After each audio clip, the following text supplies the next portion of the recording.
Hello hi, मी संध्या कुलकर्णी. आषाढी एकादशीच्या सगळ्यांना माझ्याकडून शुभेच्छा. विठ्ठल सगळ्यांच्या पाठीशी उभा राहो आणि सगळ्यांचं भलं करू विठ्ठलाने. चला, आज म्हटलं काहीतरी उपासाचं दाखवावं. तर आज मी इडली दाखवते, उपासाची इडली. तर उपासाच्या इडलीला काय काय साहित्य लागते ते सांगते तुम्हाला. हे बघा, मी 2 वाट्या भगर घेतली. ह्याचे 2 वाटे. हे 1 वाटी मी साबुदाणा घेतलाय. एवढ्याच 2 वाट्या मी भगर घेतली आणि स्वच्छ धुतली आणि अर्धा 1 तास भिजत घातलेली. आता सध्या पाण्यातच आहे, तुम्हाला दाखवते ते बघा. हे अजून पाण्यातच आहे.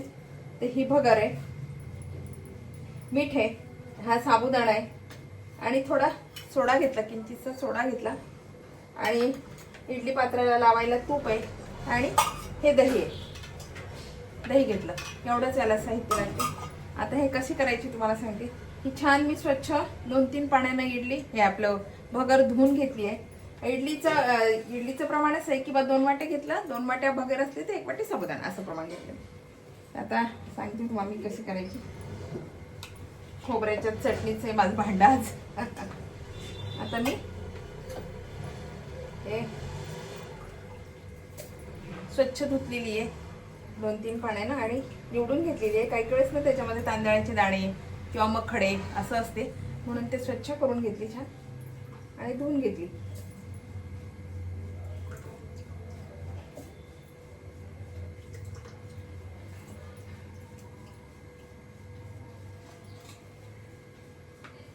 आणि याच्यामध्ये आता साबुदाणा घालते अर्धा मग नंतर घालते. आणि आता हे सगळं मी मिक्सर मधून काढते. थोडं याच्यामध्ये पाणी घेतलं आणि हे सगळं आता मिक्सर मधून काढते.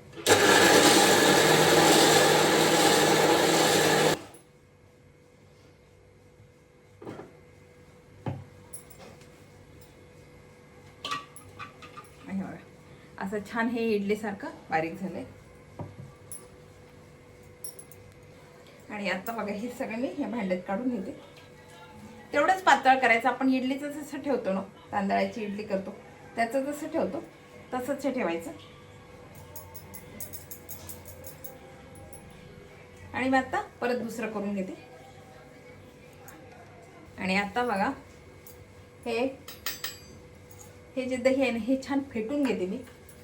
कारण असं नको घालायला वाटीचं. आपण जेवढी वाटी भगर घेतली, 2 वाट्या भगर घेतली, 1 वाटा साबुदाणा घेतला, तर अर्धी वाटी दही घ्यायचं. जर आंबट नसलं तर मग वाटीभर घेतलं तरी चालेल. फेटून घेतलं दही आणि आता हे दही याच्यामध्ये घालते.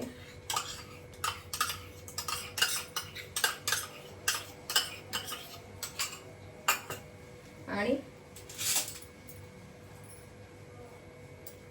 मीठ घालते.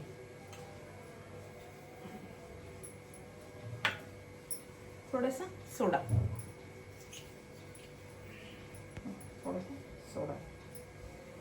आणि आता हे छान मी फेटून घेते. आणि आता इडली पात्राला मी छान तूप लावून घेते. कारण साबुदाणा आणि भगर आहे ना, तर साबुदाण्यामुळे चिटकायला नको ते, म्हणून छान असं याला तूप लावून घ्यायचं. तुम्ही तेल खात असाल उपासाचं तर तेल लावा. तूप लावून घेतलेला सगळ्या पात्रांना तूप लावून घे. तोपर्यंत आपलं पाणी उकळतंय. इडली पात्रात मी पाणी ठेवलंय, ते उकळतंय तोपर्यंत.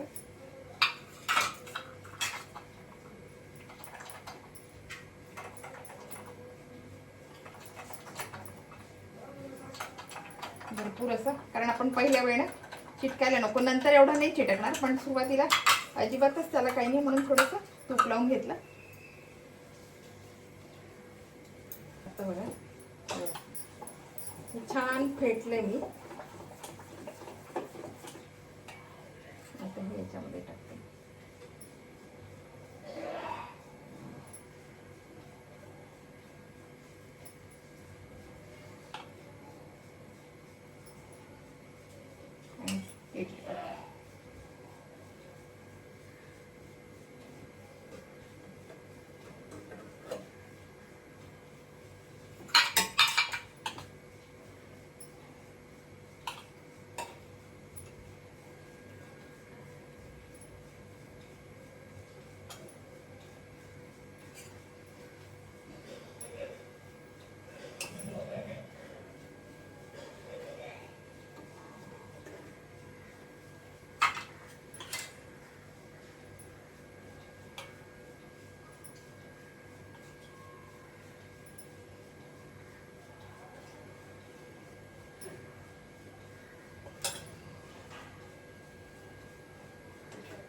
याच्यात झाकण ठेवते.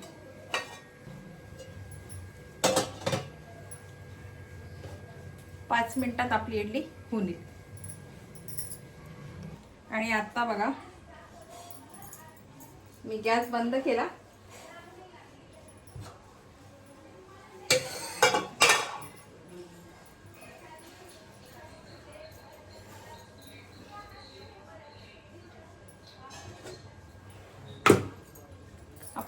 आणि बघा आपण तूप लावलं ना त्याच्यामुळे ते अजिबात चिटकत नाही. बघा छान असं निघाले.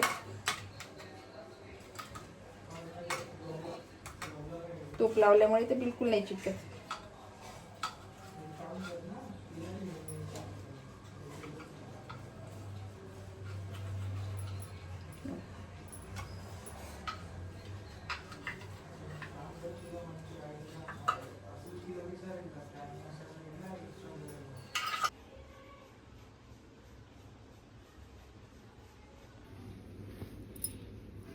आणि हे बघा उपासाची इडली, खोबऱ्याची चटणी, बटाट्याची भाजी आहे, हा शिरा आहे, बटाट्याचा शिरा केलाय, साबुदाण्याची खिचडी आणि आमटी, असा आमचा बेत आहे. इडलीसाठी मी तेव्हा करा म्हणजे हे बघा इडली इतकी छान होते ना ही इडली. हे बघा खूप सुंदर होते. याच्याशी चटणी. आता हा मी सगळाच बेत तुम्हाला दाखवला. आजचा आमचा काय काय बेत आहे.